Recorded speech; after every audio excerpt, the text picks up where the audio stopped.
नमस्कार भाइयों बहनों।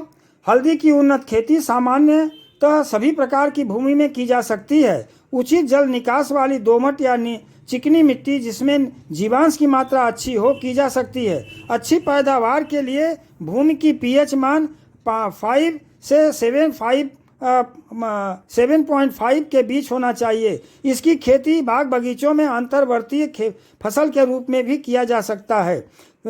हल्दी जमीन के अंदर होती है, इसलिए कल्टीवेटर या हैरो से गहरी जुताई कर जमीन को भुरभुरी बना लेना चाहिए।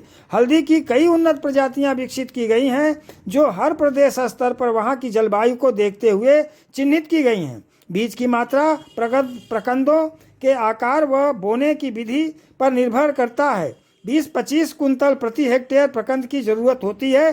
प्रत्येक प्रकंद कम से कम 2 आँखों वाला होना चाहिए। हल्दी प्रत्येक घर के किचन का वैद्य है जिसका प्रयोग खाने में प्रतिदिन किया जाता है। साथ ही आयुर्वेद की महाऔषधि है जिससे दवा उद्योग व कॉस्मेटिक सौंदर्य प्रसाधन में मानव के प्रयोग में ली जाती है। इसलिए किसान भाई इसमें गोबर की सड़ी खाद तथा जैविक विधि का अनुसरण कर खेती करें। जमीन में किसी भी प्रकार के रसायन के प्रयोग से बचें। राष्ट्रीय जैविक खेती केंद्र गाजियाबाद का यदि वेस्ट डिकम्पोजर है तो उसके मदर कल्चर से कंद को उपचारित करके ही जमीन में कंद लगाना चाहिए। यदि दीमक जमीन में है तो नीम की खली गोबर की सड़ी खाद के साथ जमीन में डाल देना चाहिए।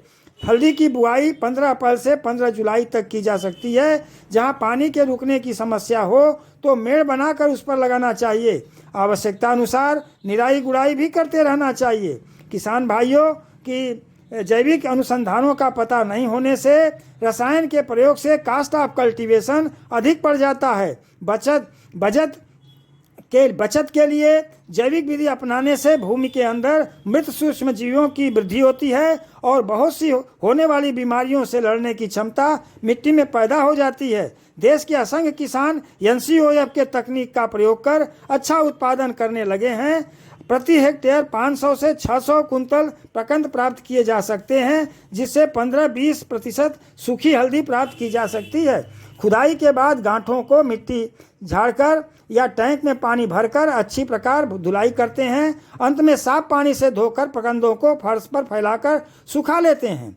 साफ की गई गांठों को उबालते हैं। उबालने के बाद गांठों में विशेष प्रकार की गंध निकलने लगे और गांठ मुलायम हो जाए, गांठों को कैरेट में निकालने पर नारंगी रंग निखर आता है। फिर धूप में सुखाने के लिए रख दिया जाता है। बोरों में गांठों को भरकर धीरे धीरे रगड़ने से गांठों में चमक आ जाती है और इस प्रकार 100 किलोग्राम कच्ची हल्दी से प्रसंस्करण के उपरांत 20-25 किलोग्राम सूखी हल्दी प्राप्त की जा सकती है और अब आप इसे बाजार ले जा सकते हैं।